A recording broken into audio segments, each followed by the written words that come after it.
Night with the Devil was directed by Colin and Cameron Cairns, and if I mispronounced that, I do apologize. And it stars David Dastmalchian as this talk show host in the 1970s. He holds this Halloween-themed show where he invites the various people who tie into the show in some way, and he also invites this girl who was potentially possessed and has a lot of dark history and such, and basically what unfolds is terrifying and disturbing, unseen by anyone.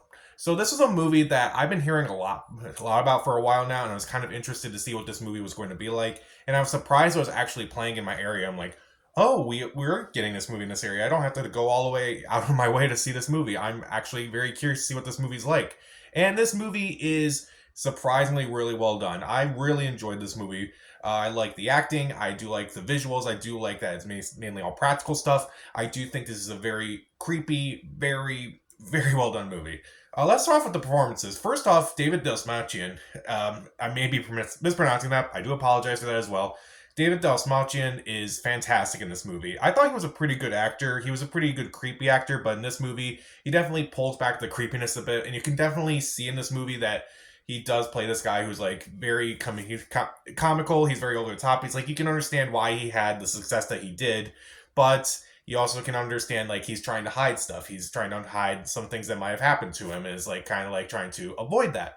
And I think he does a really good job in this movie, particularly towards the end of the movie, which I won't spoil, but he's fantastic in this movie. Ingrid Torelli, I thought she was really good in this movie too. She plays the young girl in this movie. I thought she was pretty creepy in this movie. She doesn't really do a whole lot for the majority of the movie until about an hour into this movie.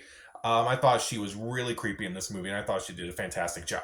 A couple other actors do a fine job. Laura Gordon as the person who's kind of guiding the girl in this movie.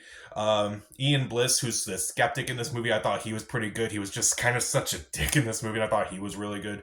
And I do think the visuals are very interesting. I do think the cinematography is very interesting. I do think the practical effects are very well done. And I do think that it relies heavily on like a lot of this aesthetic more than anything else. It definitely has a very 70s vibe to it. Of course, it takes place in the 70s, but like you can definitely watch this movie and be like, I feel like I'm actually watching something from the 70s and not something that was made just like a couple years ago or something like that. It definitely feels that way. And I do think that this movie has a few good messages about like, the price of fame and such. It's like how like what in your life what would you give up in your life for, to be famous, to be well known and such. I do think the movie does answer that pretty well. And I do think that this movie is definitely very unsettling, very disturbing. There are times where I was kind of like squirming in my seat because like I just couldn't watch what I was looking at. I'm like, oh God, I can't watch. I just can't watch. I gotta look away. But it's definitely a movie where I was thinking about it a lot. I'm like, oh, this movie is very gross and very disturbing. And like, for a movie for a year where it's like I just keep seeing stuff that I just don't like, whether it's because of the storyline or just because of the characters and such. A movie that can like get me in a way that's like, oh, I just can't look at the screen. Good. I really appreciate that. And I do think this movie can be intentionally funny. Like it can be a pretty dark comedy. Like they kind of have like these scenes that are like in the commercial breaks and such, where it's like, okay, they're talking about like some of the stuff that's like that may tie into the plot later of the movie or kind of like add to the plot and such. And I do think there are some moments in this movie where it's like it can be really funny. Like they're intentionally saying stuff that's really funny. So it's not like it's just constantly scary throughout. The movie does build that up very well, where it's like basically it gets scarier as the movie goes on, and it's just like that is really well done as well. I do also think that this movie will have like a massive cult following, where it's like you can definitely like watch this movie and kind of like miss a few things, but if you watch this movie again, you're definitely going to catch a few things. I know I definitely felt that about this movie. There are a couple of things about this movie I don't like. First off, there are a couple parts of the ending where I'm like, I don't know if I really like that. Particularly, there's this one mention of this in this movie where I'm like, they kind of bring up this whole thing in the beginning and they kind of bring it up at the end too. And to me, it just felt like there wasn't really much of I don't want to say presence, but I will say they didn't really like have much reason for it to be in the movie other than like a couple kind of mentioned a few times. But I'm not going to spoil it by any means, but you'll probably see it when you see the movie. But to me, when they kind of revealed that was part of the ending, it's like, oh right, I kind of forgot about that at the beginning. So it's like it just kind of like didn't really matter in the end, really, to me. Again, maybe I'm missing a few things. Again, if I go back and rewatch this movie, I'm definitely going to rewatch this movie at some point. But I definitely feel like I'll definitely catch a few things I didn't catch before.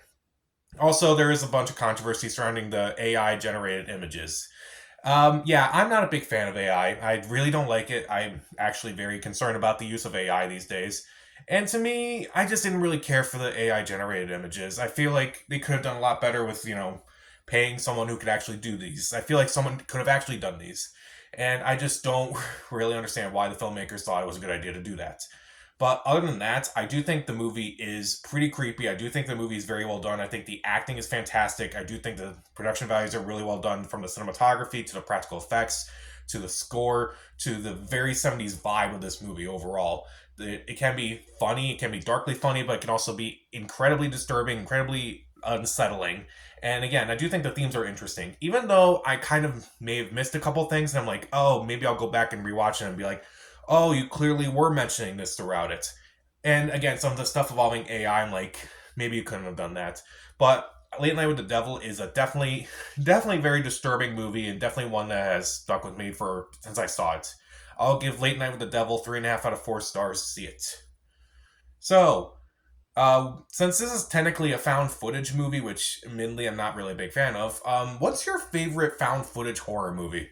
Comment down below, subscribe to the channel. This is Pat. Stay safe.